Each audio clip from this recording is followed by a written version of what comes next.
Saan man kayo? Nandyan ba? Nandoon ba? Kung nasaan? Ito po, si Nico Fabian once again inviting you to join itong programa ko, Nick Talk, The Real Talk with Nico. And today, of course, today is a Sunday, December 29 po, no? And malapit na dalawa or tatlong tulog na lang tayo bago mag-celebrate na tayo ang sabihin natin 2025 New Year, no? New Year na po, malapit na ang New Year. And I hope everything is running smoothly sa inyo. Ang mga preparasyon natin po para sa New Year, okay na okay. Ang mga sabihin natin pagkain, ang mga prutas, fruits and other dishes for to usher the New Year 2025. I hope you are already set, and it's just a matter of a few more days or few more nights to sleep. Once again, Nico Fabian would like to invite each and every one of you, ang mga kaibigan ko, kababayan ko, dito po sa Malaysia, particularly in Sabah, East Malaysia, and very specific po, here in Kota Kinabalu City, the city that I would say a very nice place to stay and for holiday, and of course, to those who wants to work here, maganda po ang Kota Kinabalu or ang Sabah. When we talk about the tourism, of course, I'm very proud to say I've been here for quite a long time, more than half of my life. I am proud to say and really encouraging everybody, those who wants to experience life in the jungle, life in the forest. Sabah is offering ecotourism. Ecotourism. So this is a place when if you want and if you appreciate the beauty of nature po. And of course, we have a lot of things to offer you, no? Mga tourists, both domestic and international tourists or foreigners who would like to come. That includes also the Filipinos, no? That includes the Filipinos. If you want to come here, now this is a very nice place to experience life in the jungle, life in the forest, and of course experience how ang mga tao dito po, they call it Malaysian Sabahans, no? They are very hospitable, friendly, and of course their local dishes po, ang sarap-sarap talaga po, no? So again, nandito tayo sa programa natin, Nick Talk, The Real Talk with Nico. And today we'll be discussing something about preparation for the coming 2025 New Year. So I won't stay long for apology. I cannot stay long itong vlogging ko for today.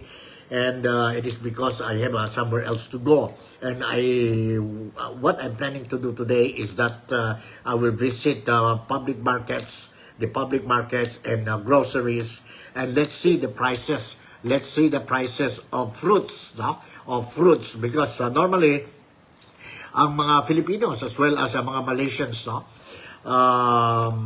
They would prefer, or it has been a tradition and culture that we in Asia, when we celebrate or when we usher the New Year, we would always prepare some food, and at the same time fruits, rounded fruits, no, like grapes, apples, oranges, no, watermelon, all rounded foods po, no, we prepare because we have that belief that we should have a lot of rounded fruits when we usher ang New Year natin po, no? 2025, because it will bring luck. It will bring luck. Totoo ba yan o hindi? It's been our tradition, our culture, no? And let's do it na. Since we were younger, when we were young, our parents always tell us to prepare for the New Year. And of course, prepare a list ang sabihin natin, New Year's resolutions natin po. But the New Year's resolution po, yun mga mabigat na bagay. Those you think you cannot keep it, keep your resolutions, don't include it in your resolution list of resolutions for the New Year po, no? Baka you will be disappointed or maybe your friends will just laugh at you.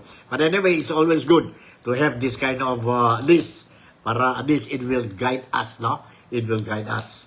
Once again, I would like to say also belated Merry Christmas to our friends, especially senior citizens po, no? As well as the PWD or people with disability, and of course, people who are sick, no? Who are sick, and of course, the children. Let's give extra care sa mga tao, this kind of group of people, especially in this, sabihin natin, celebration or Yuletide season. Okay, one of the topic that I'm going to touch now, since later on I will be going out and check ang prices po, no? Ang prices ng mga fruits, the prices of fruits in Kota Kinabalu. So at least you will have an idea how much it costs. Is it expensive or cheap? I will do that later on, no? Later on, I will check, and of course, maybe by tomorrow, during my blog, I am going to inform you po kung mahal ba, is it expensive or reasonable ang prices of our fruits dito po sa Kota Kinabalu. But at this time, before going any further pala, I would like to greet a happy birthday to all those who are celebrating their birthday today. December 29 po, and today is Sunday. Those who are celebrating their birthday today, I would like to say happy birthday to all of you. And those who are celebrating, sabihin natin na other occasions or other celebrations, sana lang po you will have a very memorable, enjoyable, and problem-free birthday parties, celebrations, and other celebrations, wedding ba, death anniversary ba, or whatnot, no? Or whatnot. So, welcome to my program. And of course, I don't want to miss this opportunity also to greet a very special birthday to my late brother, si Raby Fabian, who passed away a few years ago. And he is celebrating his birthday today, December 29, dyan po sa heaven. Dyan po sa heaven. We miss you, I miss you, brother. And your brothers and sisters also miss you. And all of us would, wish that you are with us now. No? But unfortunately, you went ahead of us. But it's okay. It's okay for as long as we know that you are resting in peace with our Creator. And of course, your wife, si Pinky, your children, si Green, and si Blues, no? I'm sure that they are celebrating your birthday today. To my brother, younger brother, si Raby, I would like to say once again, happy birthday to you, and belated Merry Christmas in advance, Happy New Year to you. Love you tol, no? Love you tol, and sayang lang, no? Sayang lang. But anyway, physically you are not with me, but deep inside my heart and my mind, you will always be a part of me. Okay? So, let's move on, no? Now we'll be talking about the prices po, no? Because we notice in the Philippines, during the Christmas celebration, Eve and on the day of Christmas, we notice that prices of essential goods, bigas, for example, meat, noodles, and all these things po, no? Now, tumaas ang presyo. Even a gift, even you go to shopping malls po, the prices were jacked up, no? Jacked up during this preparation for Christmas. And I suppose the same thing goes for the preparation for New Year po, no? But those who are doing late shopping, Christmas shopping po, I saw the news in the Philippines yesterday. Now, these people who maybe they are very wise. They don't give the gift before Christmas or during Christmas. No, they give the gift to their loved ones, to their relatives after Christmas na po. Dahil when they do the shopping after Christmas, bumaksak ang presyo po. I was made to understand, and I saw in so many news broadcast dyan sa mainstream media in Manila. Now, the prices of goods, goods in Manila, particularly in Baclaran Market, Divisoria Market, Quiapo Market, drop na talaga po ang toys for Christmas, clothings, pants, shoes. It dropped immediately after Christmas, December 26 po. So, but the crowd still remained there. There's still a lot of people who went doing shopping in this area po, in this area, because they look at it after Christmas, the prices will drop. And totoo na po, it's true. It's true, the prices drop, no? It's true, the prices drop. And of course, now, since we are preparing for the Chinese New Year, for the 2025 New Year, I was also made to understand, and I heard it po sa mga newscast dyan sa Pilipinas, na port terminals, bus terminals, airports, no, both international and domestic airports throughout the country, or dyan sa Pilipinas, crowded of passengers, crowded of travelers po. And it is expected, it started last Friday, Saturday, and Sunday po, because Philippines will be having a long holiday. It means after work sa Friday, they can start doing their traveling po, no? By bus, by plane, or by ferry, no? So crowded po, because you have Saturday, Sunday, Monday, Tuesday, and Wednesday.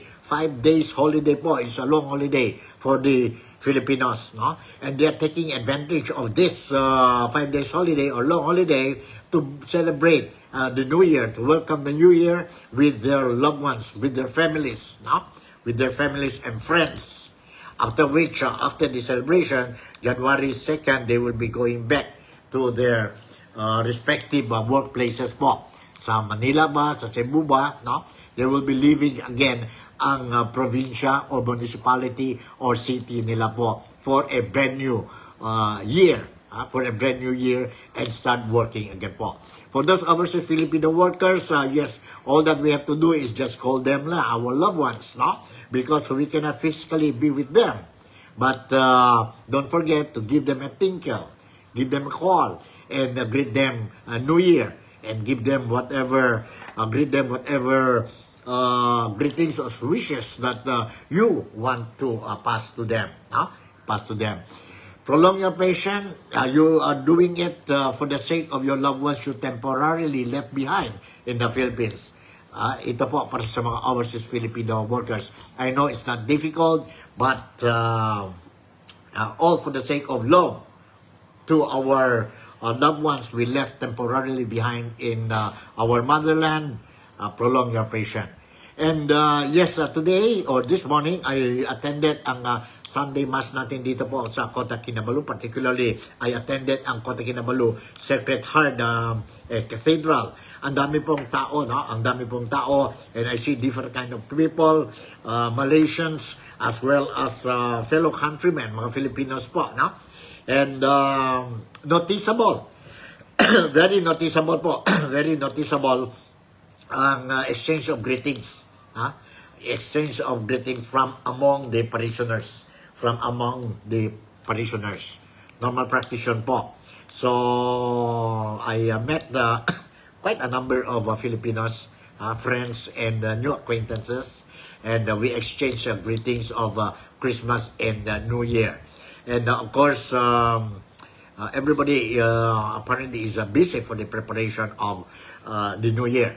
And we were talking, in fact, I was advising them, mga countrymen ko, no, when I met them, some old, some middle class, and some youngsters. I told them to be very prudent when celebrating our New Year, because looking for money abroad is not that easy. No? We don't pick money in the trees dito po. No?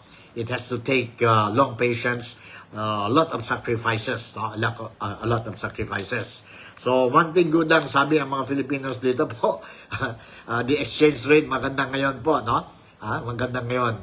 If we have 100 ringgit dito po, dyan sa Pilipinas, malapit na mag 14 or 15 thousand. Maganda yun po. Maganda ang exchange rate.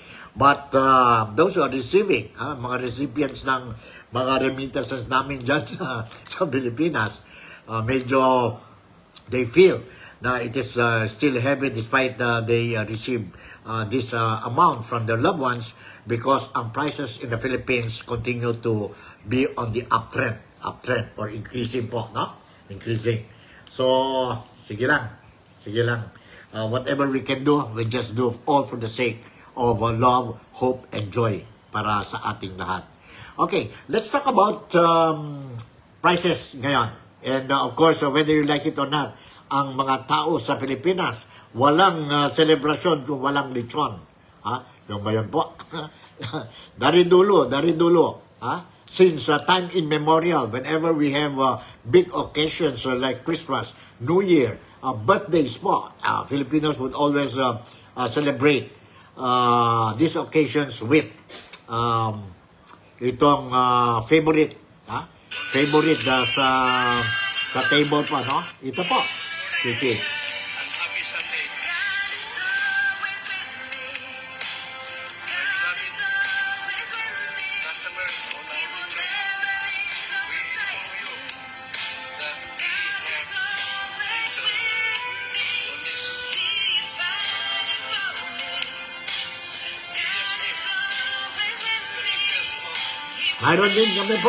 Mayroon din kami. Sabihin natin, lechon dito sa Sabah, no? Remember, Malaysia is a multi-racial country and multi-religious country, and all religious celebration, Malaysia is, sabihin natin, recognizing po. After ang New Year natin sa January 1st, we will be waiting for another New Year, and that is the Chinese New Year po. Chinese New Year, it means the coming of the Year of the Snake. So, I would like to shout out muna tayo, to Mary Lou Pentojo, who is watching my program. And thank you very much, Mary Lou, for watching my program and very supportive to my program. And of course, another, my big boss, my idol, my boss ko, si Joseph Bigkasan. He's my senior when it comes to our profession. When we come to our profession, journalism po, nasa media kami, and he's a very senior to me, and he's a good journalist, a good leader, and of course, retired na siya, but still, he never hang his pen. He's never hang his pen until now. He's still active, no? He's still active sa news dissemination. Dissemination. That is the reason why, no? Itong mga, these journalists, no? We cannot just simply say we retired already. We hang our pen, no? We hang our pen. Nasa loob na, it's our passion already, no? We love to write. We love to pass valid informations to our friends, relatives, and the public po. Nandoon na yan po. Because blue-blooded journalist, no? Started from young hanggang ngayon po, nandyan pa rin ang flair nila to write, and at the same time to the responsibility of making sure that people in front of us, people at the right side, left side, and the back, no? They know what is happening, or they will be aware of what is happening in the community, in the state, in the country in general po. Yon ang ano namin. Wow! Nga mauntog New Year, sabi ni Mary Lou Pentojo, no? Mary Lou Pentojo. So, yeah, thank you very much. So, okay, let's go back to lechon. I just show you footage on lechon. This time around po, we will try to compare ang prices of lechon in the Philippines and prices of lechon in Sabah. Yes, we have lechon in Sabah. That is confirmed po. Confirm na confirm. Okay. When we talk about lechon, okay, lechon. Lechon in Philippines. During Christmas celebration, the past Christmas celebration, that was last Wednesday. Now, it was reported in the Philippines that the number of orders of lechon continue to increase for Christmas celebration. But the only thing is that we also noticed that prices of lechon in Philippines really jacked up. Really jacked up, no? I was made to understand lechon, 5 kilo, 6 kilo, lechon, piglet, lechon piglet, or we call it in the Philippines, lechon de leche, lechon de leche, it's a piglet, 5 to 6 kilos, it will now cost, or it costs something like 10 to 11,000 pesos po. No? 10 to 11,000 pesos, it means if we are going to convert it, roughly lang po, no? Roughly lang, if we are going to convert 10,000 pesos to ringgit, that will give you something like 700, 700, slightly over 700 po, no? Slightly over 700. Now, the big lechon, weighing something like 25 to 30 kilos in the Philippines. Guess how much will it costs now? And will continue to increase. It will cost 25 kilos to 30 kilos of lechon, roasted pig in the Philippines. Currently is being sold at 30,000 pesos. So 30,000 pesos, that will be something like 30,000 pesos, slightly over 2,000 ringgit. See? Slightly over 2,000 ringgit. Slightly over. So ganun po, pagka-mahal ang lechon. But of course, Filipinos, even though it is expensive, no? They still want to buy and make sure that during big celebrations like Christmas and New Year, it has been a pride, excuse me, proud na proud talaga ang host to have a lechon, during weddings, during wedding anniversaries, death anniversaries, Christmas, New Year, any big occasions po, kailangan talaga po may lechon. But I think as the year goes by and prices continue to increase, siguro po ang lechon will only be a thing of the past one of these days. Sooner or later, will be a thing of the past na po. No? Okay. But anyway, yun po ang presyo. 10 or 11,000, ranging from 10 to 11,000 up to 30,000 po. One lechon. Okay. How much is the lechon in Sabah? O dito po sa Kota Kinabalu. I have a friend, si Mr. Levi Bashon. He's a Filipino and he has been here working and legally residing already in Kota Kinabalu or here in Sabah. And his business is providing lechon to the communities in Sabah. Not only to the Filipino communities, but also to the locals, to the Christians, locals dito po. Now, he's selling a lechon, 2 types po. One is a belly lechon. Belly lechon will cost something like for 1 kilo. 1 kilo of belly lechon. Belly lechon, 1 kilo. He's selling it at 88 ringgit. 88 ringgit. See? How much is 1 kilo of lechon in the Philippines? They are selling it at 1,500. 1 kilo. See the difference? See? Okay. Now, for the roasted pig, he is selling it at 1,200 ringgit. 1,200 ringgit, something like 12,000.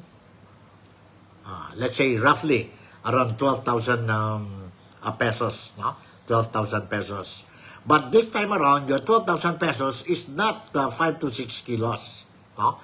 Kung sasama yon, your 12,000 pesos, the size of your roasted pig, the weight of your roasted pig is already 30 kilos.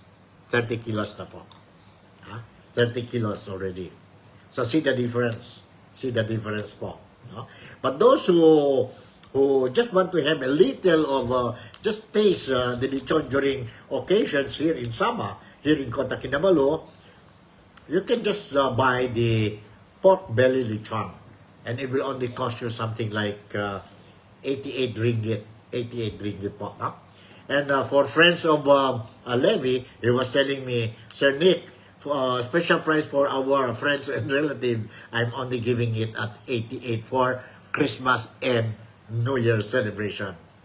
Thank you very much, David. No? Thank you very much. And he does that every day. No? He prepares. And according to him, during the Christmas celebration, there was a big or very encouraging orders he received. No? How many heads he managed to sell it. But itong whole roasted pig, no? He don't do it every day. Based on orders. And of course, when you want to order, now you have to do a 1 or 2 days advance booking po, because they have to prepare. But the pork belly, you don't have to worry, because he's doing it every day. He's doing it every day. I'll give you the telephone contact later if you want to put an order for lechon for New Year. Now, I will give you the telephone number, or else you can contact me dito po sa Facebook, and I'll pass you also the number of Mr. Levy. No? Mr. Levy. Yan po. That is the lechon story. Lechon story that I want to share with you po. No? Lechon is a nice thing, but be careful.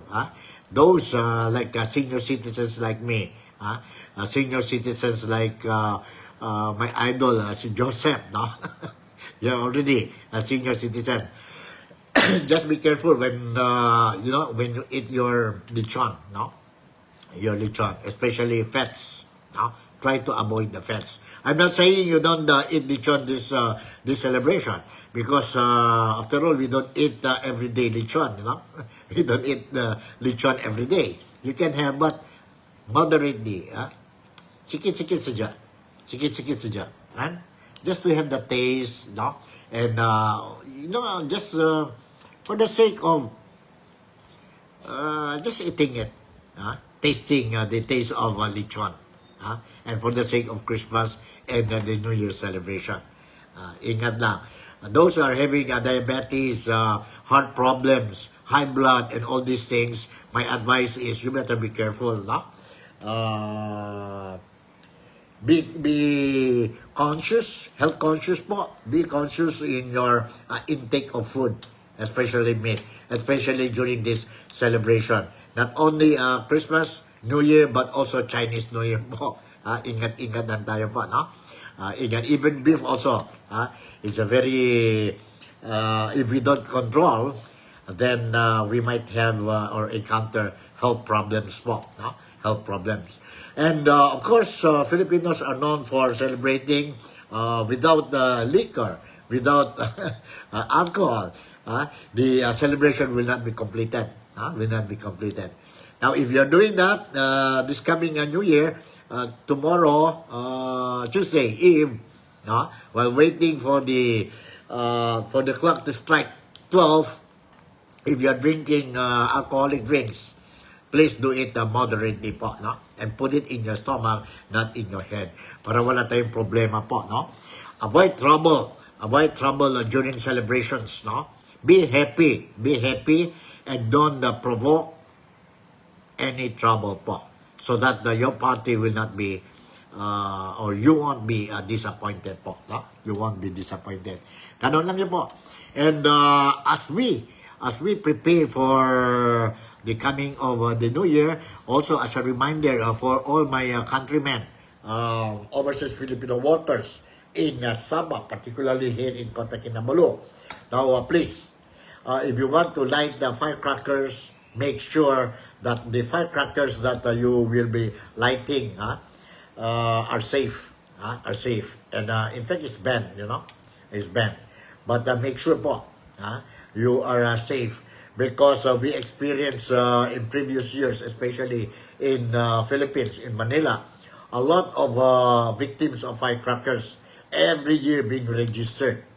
In fact, as early as yesterday, if I'm not mistaken, all government hospitals in the Philippines are on red alert. I stand by for firecrackers victims, firecracker victims coming to the hospital. In fact, as of yesterday, if I'm not mistaken, it was reported that in Manila, more than 200 already more than 200 firecracker victims registered in the hospital. So it would always nice to welcome the new year 2025 with complete organs in our body. Complete organs in our body. Mahirap na po. We welcome the new year with instead of having 10 fingers, we only have 8 fingers or 9 fingers po, and with one eye instead of 2 eyes, So be careful. And of course, be careful also the children playing. Sabihin natin na they play matches, playing the firecrackers po, because this could cause fire. Fire. So, the Fire and Rescue Department, both in Malaysia or in Sabah, as well as in the Philippines, they keep on reminding everybody, the celebrants, to make sure that your houses are safe. Are safe, and the children do not allow them to play fire. Fire during this celebration. Take care of or make sure that you monitor their activities. Parents, there is a very sad experience in Manila yesterday. I don't know which part in Manila, in the Philippines. I saw one taxi. One taxi, he banged the two young children po. One died, one seriously injured. Why? Because I'm not blaming the mother or the parents. Apparently, during the interview by reporters in Manila, now they asked the parents what lesson did she learn, and the parents were saying, the mother was saying, don't or keep monitoring the activities of our children. Know where they are going or where they are. If these two kids were playing in the street and that accident happened. Although the parents did not file a case against the driver, because maybe they understand that it was an accident, but losing a life is not that easy, especially young life. Kagaya itong bata, Two of them, cousins, one passed away, the other one is still in a serious condition, admitted in the hospital. So, yun lang po. That is a reminder lang po, A reminder, advice coming from me. So, those Filipinos, overseas Filipinos with children, with children here in Sabah or here in Kota Kinabalu, please monitor the whereabouts of your children. Kasi mayroon yung tendency, while the parents are partying, enjoying, drinking, chit-chatting, busy with their handphones, marites, they forgot monitoring the whereabouts of their children, and that is very dangerous. That is very dangerous. So don't forget my reminders, my advices po. Ganito po, because as we end the New Year na po. Ilan days na lang. We have a Monday and Tuesday, no? 2 more days or today we sleep, 3 more days or 3 more nights to sleep. And then we are going to welcome 2025, the New Year po, no? The New Year. So, ingat lang talaga. Ingat lang talaga. So, okay, when it comes to weather condition, I was made to understand in the Philippines, you might be experiencing, there was a forecast, you might be experiencing in some parts in the Philippines, that includes Mindanao, heavy downpour, no? Heavy downpour. So, just like what happened Christmas in Manila, people went to public parks to celebrate the Christmas, but they were disappointed because of the heavy downpour, no? Heavy downpour. So ingat lang po when you go out, make sure that you bring what is needed, like umbrellas, your hot jacket or whatever, or raincoat or whatever po, no? So that you will not get wet and eventually get sick, no? When starting the brand new year 2025. So that's it. And of course tomorrow for the Filipinos as well as for me, and also the overseas Filipinos are very concerned what is happening in the Philippines. Tomorrow po is a very, very, sabihin natin na important day for the Filipinos in the Philippines and those abroad. Why? Because let's see. According to reports that the president, si Ferdinand Bongbong Marcos Jr. will be signing the proposed budget, national budget 2025. Now, this national budget is a controversial issue po, no? Because there were some insertions po, and politicians, several politicians and the public in general, they are questioning, no? They are questioning the budget. The budget is something like 6 point something trillion po for 2025. No? So, nagiging controversial issue ito, and tomorrow let's see if the President, Bongbong Marcos, will veto some of the items dyan po sa proposed national budget.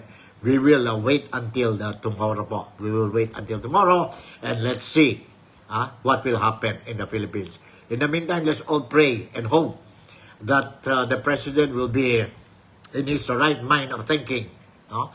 Right mind of thinking, and will always consider the interest and welfare of every Filipinos when approving or signing the National Budget 2025. That's the thing that we will just hope, and we will see po. Everybody will be watching the President tomorrow po. And of course, they say 2025 will be a critical year for the Philippines, because of the many issues. We are talking about corruptions of government officials. We are talking about impeachment of the Vice President, si Inday Sara Duterte.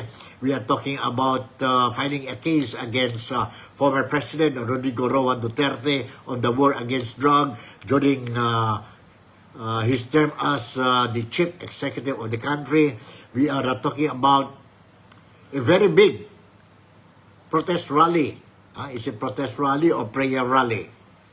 To be organized by the Iglesia ni Cristo come January 13. Come January 13. The reason behind why they are organizing this Iglesia ni Cristo prayer rally, I don't know, is it prayer rally or protest rally? Because they already officially informed Bongbong Marcos that they disagree the impeachment process or impeachment complaint of Inday Sara Duterte. There were 3 official impeachment complaints submitted to the Congress early this month or last week, and we'll see. They don't have enough time, so maybe it will only push by next year. That's why we say it is a critical year for 2025. And we don't know whether we are going to see another it's people power 3, or we will see President Marcos leaving the country, stepping down as the President of the Philippines, or Inday Sara taking over as President of the Philippines next year, or anybody else, Romualdez, be successful in changing the Constitution, and of course we can see, or we will see how the campaign period for midterm election next year. If I'm not mistaken, for the national post, senatorial post, we are going to have the official campaign period will start on towards the end of February, and for local campaign period will be I think in the middle of March, no? February, I think middle or end of March also po, mag-umpisa na, because the election, midterm election, will be on May 12 po, no? Will be on May 12. So, that's it. Yan po ang sitwasyon sa Pilipinas ngayon po. Let's all pray, no? Let's all pray for the progress and better life of all Filipinos dyan sa Pilipinas po. Sana lang po we will be able to address the many problems that we are facing now. And sana lang po our political leaders also will open their eyes and realize their priorities po, no? Priorities, what are their priorities as elected officials, no? Of the government. Yun lang po. So, siguro hanggang dito na lang po, because I have to make a move. I have to do other works, no? Mayroon tayong obligasyon sa newspaper natin, ang Daily Express newspaper dito sa Sabah, because tomorrow we are going to have our publication, our daily publication. Monday na Monday po. And of course, Monday also dyan sa Pilipinas, we are going to celebrate itong Bonifacio Day yata yun, no? That's why it is a public holiday bukas, no? And of course, in Sabah, we are going to see also on Tuesday a rally by students of UMS, no? About corruption cases dito sa Sabah. So, let's hope for the world to have peace, and